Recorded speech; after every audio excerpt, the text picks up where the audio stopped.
YouTube, what's up, man? It's your boy, the one J.O. Should we back? Come on, man. On the way to 500. We at like 330 something right now, man. Come on, man. Appreciate every one of y'all. Y'all know how I get down.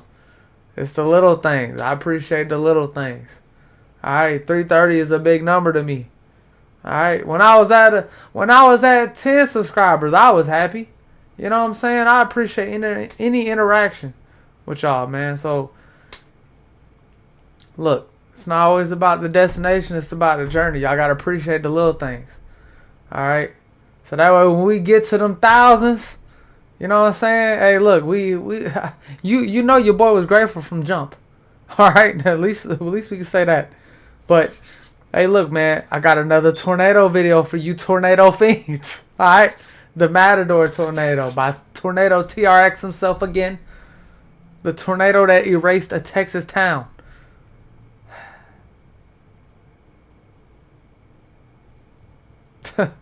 The things I do for you people. I'm lying. It ain't just for y'all, because I do enjoy tornado videos. They're just sad. You know. But I got some other videos coming. I got to react to Kai. Kai's going crazy, bro. I got to react to some of the clips. Because, man, like, this man done... Kai's the GOAT, bro. I mean, the cat is, bro, he's younger than me. And is inspiring to watch, bro. Like, this man is doing stuff that... How? Like, shout out to Kai, man. Run it up, bro. I hope he get that meal. You know what I'm saying? Alright, but look. The Matador tornado, we're here. Let's get it. June 21st, 2023. James Ledoux and his son Dylan are chasing a storm in rural Texas when it begins to produce a tornado. Closing in on the town of Matador, the two men watch as the monstrous tornado emerges from the rain and pulls right behind them. Oh, fuck. This shit got real so quick? Oh, boy. This was in 2023? Oh, boy. Okay. I was gonna say... I'm not gonna pause a lot. I know. Play the video, Josh. Shut the fuck up. I get it. But look. I hope y'all having a good day. And again, credit goes to TornadoTRX. We just react to them. You know how we react to the videos. You know what I'm saying? All credit goes to the people that make them. And how we get down. Did they know they were filming an unseasonably strong and deadly vortex? Welcome back to the show. It's a week prior, and residents of Matador, Texas are doing the usual rural Texan activities, tending to livestock, harvesting crops for the summer, and doing pretty much anything to beat the heat. A couple hundred miles away in Oklahoma, the National Weather Service is doing their typical duties as well, monitoring weather models for ingredients that will create severe weather. You know what I'm saying? Pretty busy as multiple rounds of storms in the past weeks have affected the United States, dropping incessant tornadoes, hail, and wind. They identify that another strong storm system is preparing to impact the United States. Because of this, they highlight a risk area accordingly. Severity, the thing is, 5%. Matador, Texas is right here, away from any predicted storms. That's crazy. As the day draws closer, the National Weather Service hones in on the forecast, placing a 2% risk near the border of Colorado and Wyoming, almost 600 miles away from Matador. No one 2%. In or around the town is expecting any significant weather, much less a tornado. It's peak afternoon people from Texas, y'all slick be getting hit by pushing tornadoes, a staggering 100 degrees Fahrenheit. Let me know what y'all think about that. Y'all slick be getting some rough ones. Were actually a menacing sign. You see, as the sun heats a lot up of people the air, the atmosphere builds up instability, or the potential energy for strong storms. Near Matador, the instability is reaching absurd amounts. For reference, the typical level of instability needed for storms is around 1,000 joules per kilogram. And by the afternoon, North Texas was pushing almost 6,000 joules per kilogram. This potential energy made the region a ticking time bomb. But a bomb is useless without a fuse. And that's what weather forecasters were banking on. I mean, there weren't even any storms around. Tough. And that's exactly when the first storm formed. Bits of rain begin to bubble up near Pampa, Texas, growing rapidly. More storms begin to pop up and immediately show signs of rotation on radar. Almost as if some unseen force is powering them. they begin merging together into one much larger storm and are moving to the south, an unusual direction for thunderstorm motion. Storms continue to try and rotate, getting closer and closer with each frame, until suddenly a new storm bursts over Turkey, Texas, and in just a few seconds becomes the fastest rotating of the bunch. Without any warning, a funnel cloud descends from the sky. It's hardly visible before rain and fog obscures it from view, but the tornado is absolutely strengthening. Storm chaser Russ Contreras approaches from the south, and with little time to spare, begins filming the tornado. Look at that, you could barely see it. Like, the tornado is actually visible here, and way larger than previously thought. I think this is it, right? Yeah, I was just about to say that's it. Your boy saw it. Your boy saw it. Your boy saw it. Buried in the rain. But that's still crazy. It's slow. You can barely less than 20 miles per hour. It's very slowly ripping any trees or grass that would get in its way. Luckily, though, it's essentially dancing in an open field, away from anybody or anything. As if the visibility of the tornado wasn't bad enough, it begins to absorb more rain and become even hazier, making it completely invisible to anyone on the ground. At the same time, the track deviates slightly to the east. This is an indication that the tornado is occluding. A tornado occlusion is essentially when the storm decides to form a new area of rotation, and the old area, including the tornado, detaches from the main portion of the storm, ultimately dying. While this should be good news for the town of Matador, this occlusion is behaving in an incredibly dangerous way. The giant wedge tornado is now seen to be shrinking in width, but the energy is not dwindling. Just like an ice skater pulling their limbs closer inwards to spin faster, the shrinking has an added effect of making the tornado spin faster. That's crazy. Meteorologist Braden Barton and his friend are situated to the east of town, where the tornado can be seen entering the town from the south. Oh yeah, I think you're right. Big tornado. Oh my god. Yeah, I can see it definitely on my phone. You can see it. It's still like big tornado. That's still like That's it right there. Oh man.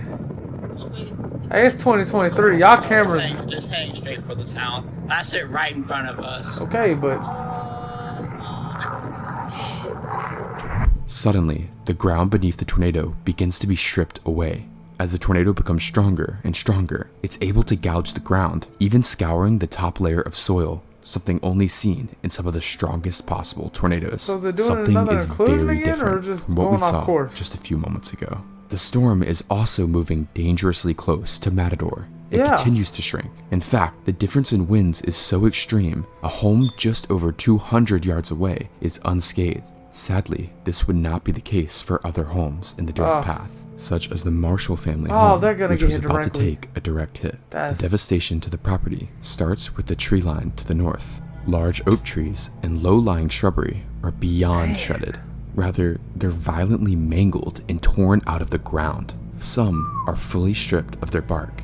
Next is the barn on the property, which is practically disintegrated, and a small stone outhouse is sheared to the ground. That's right, a pure stone structure is sheared away by just the winds. Sadly, the only thing left to hit is the home itself. As the Marshalls hide in the basement, the entire home is shredded above them. Cars are lifted into the air like toys, and they disappear into the funnel. In some miracle, they all survive, most likely due to being underground, but pretty much none of their property is as lucky. In fact, not even trees remain, as they are stripped out of their root systems and tossed off the property. It's sad they lost their house, but they're alive. Let's go. Portions of the concrete foundation and sidewalk are cracked and shifted. Basically, all that remains of the Marshalls' entire livelihood is the basement they hid in. The tornado is continuing towards Matador and still shredding the top layer of grass and soil. One of the Marshalls' cars is thrown to the ground here, with the tornado heaving it over 200 yards from its original location. Scientist and National Weather Service employee James Ledoux and his son Dylan are chasing the storm and begin to drive south, noticing the funnel. You chasing that junk with your son? Rain. You chasing that junk with your son, bro? The rain slightly clears out. The twister is now dangerously close to the town, and it is only now that it is brushing the north edge and destroying homes that the local tornado sirens sound. From James's account, this only gave around 4 minutes of lead time to the approaching threat, which may have had implications to people affected later on.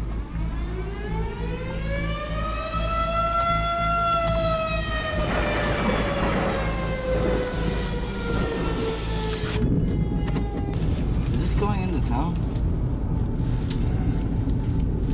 It could be, or just... A home, not even in the direct Winfield, sees the effects of the funnel next, with solely 2 rooms left standing in the entire home. It dodges another home to the right, whose roof is ripped away, with the outhouse on the property sucked into the core of the tornado and shredded to bits. These chunks of the home leave divots in the ground as they are slammed down at violent speeds. The tornado is finished sparing homes now, as the house of Anthony Boyd is next. Anthony rushes down to a storm shelter he had put prior, most likely saving his life, as the tornado rips through his home. Once again, trees on the property are debarked, mangled, and denuded, and hardly anything is spared on the property, including his blue pickup truck, which was completely lofted away. After the tornado passed, Anthony found he was trapped in the storm shelter, but remained hopeful that help would arrive. But when search and rescue officials came to his property and noticed there was no vehicle to be found, they assumed no one was home at the time. Anthony's friend had to free him, and after looking around, Anthony realized his truck was genuinely nowhere to be found. That's crazy. It wasn't until the next day that Anthony would discover his car half a mile away in an open field. This is what it looked like. In the hundreds of recorded cases of tornado damage, this kind of vehicle mangling is practically unheard of, reserved only for the likes of some of the most violent tornadoes ever recorded. And it gets crazier, as it was discovered the entire engine of the truck was missing. Later, it was found to have been tossed into a nearby lake in the opposite direction. James and Dylan are now driving perpendicular to the vortex, which is beelining directly for them. The tornado barely fits in Dylan's frame. Oh my god, dude, there's no way. What's that? I think my camera sees it. Wait. There's no way y'all are going towards this thing, bro. Guys, right there. Yeah, I see it. So like, what? You see it now? Oh my god. As they turn to escape south, their dash cam captures the monster tornado directly behind them.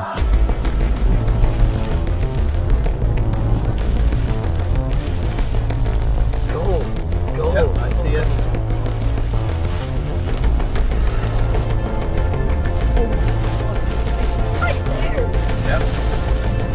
The tornado is continuing to the south and now approaching the intersection of Highway 62 and Highway 70, where multiple homes and businesses are set up. The devastation is about to worsen. In the direct path, the home of Matador's mayor, Ivana Grundy, sits. The property consists of 6 separate structures, including the main home, pool, and outbuildings for farming. In a split second, every single building would be gone, with hardly any debris left over. 2 homes to the south of Grundy's were reduced to bits as well. Remarkably, others' homes, just 50 yards away, are completely fine, with the worst damage being to shingles on the roofs. The vortex was tightening up to an extremely intense and sharp core. Another home is hit to the south, with nothing left. Watch these goofies say this is a EF4, even though this tornado's been reducing houses, businesses slabs, are now and in the shit. firing line. Oh, EF4 storage building is shredded away, littering the scene with sheet metal and shrapnel. Bro, as the core crosses the highway, chunks of the asphalt are ripped out of the ground, and dirt and debris is embedded into the pavement. Cars are getting folded like the Matador paper tornado balls. would claim its first life in this location. 59-year-old Randy Rowland, a semi-truck driver now it's from killed Oklahoma, somebody. was taking cover inside his truck in the parking lot of a gas station right off the highway, You when know what? suddenly his truck was violently lofted and slammed back into the I ground can't say I wouldn't across have the done that street. before. The truck was left completely gutted in the process, and Randy was ejected from the vehicle. After attempting to stand up, Randy fell back to the ground, and sadly, he passed away in an ambulance en route to the hospital. I've Randy was dead ass described like as a stopped at great a gas husband, station, father, brother, like and a underneath great one of friend those to little everyone things. who will forever be The missed. overheads at a gas Nearby, station. 2 men, Troy Hernandez and Victor Valenzuela, were stationed in a small work RV as part of a job nearby Matador. With no place to go, the trailer was lifted as well, with the 2 men in it, and slammed into a nearby home. Both men passed away as well. They were described as wonderful individuals to be around and to work with. The home their RV I've been impacted in did not rainstorms survive and either, stuff, like, being completely wiped where away. I can't A see storm nothing shelter on the the road property driving, so I've likely had to saved park the under homeowners' like some lives, gas station but the over here. worst damage of all on the You highway can't had to blame it. be the I brand new can't see shit. Dollar General location, Built just a couple months prior, the structure was completely flattened. Portions of the support beams imagine if that a were tornado was anchored coming and as rain drilled wreck. into the concrete slab Your boy were would have been bent and KO'd. yanked out.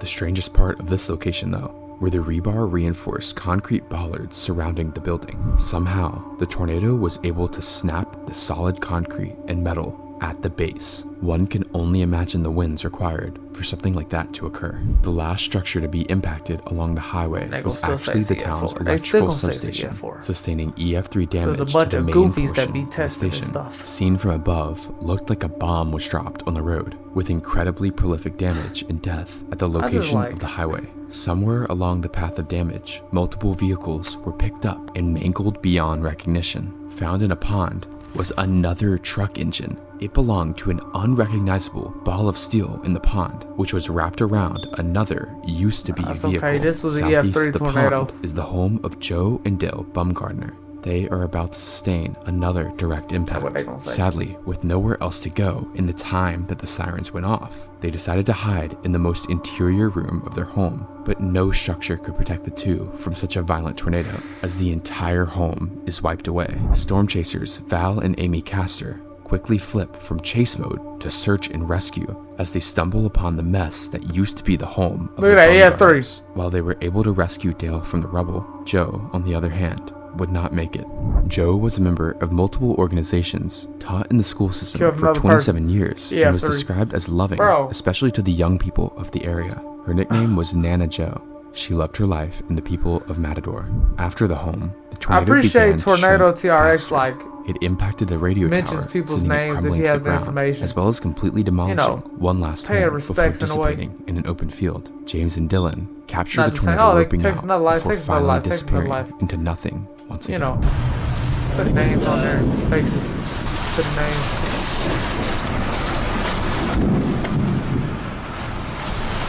Roping out now. Just As ran rescue through the teams town and and now weather it's done, enthusiasts huh? alike began streaming into the area, the sheer strength of the tornado was realized. Large mesquite trees, some of the strongest in the world, were debarked, sanded, and mangled like Don't matter, toothpicks. EF3. Vehicles were tossed like toys, and homes were completely slashed. Don't matter, But EF3. not all was lost. Initially, the tornado had aimed directly for the center of town, where hundreds of homes and businesses stood. Though, even by just sideswiping the area, the death and devastation remained. This Surveyors truck from wiped the National everything Weather out, Service and Texas Wind Institute settled on an EF3 rating for the town. This caused a lot of controversy, as some claimed it was a great... Now I'm pausing, yeah. There is fucking...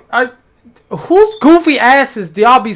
Bro, who's the goofy motherfuckers y'all be sending out? You see, now I'm gonna get mad. Bro, I'm seeing like... Okay, granted, any level tornado can probably take a life. However, this shit is wiping stuff, bro. It's wiping shit out. What... How do you fucking determine?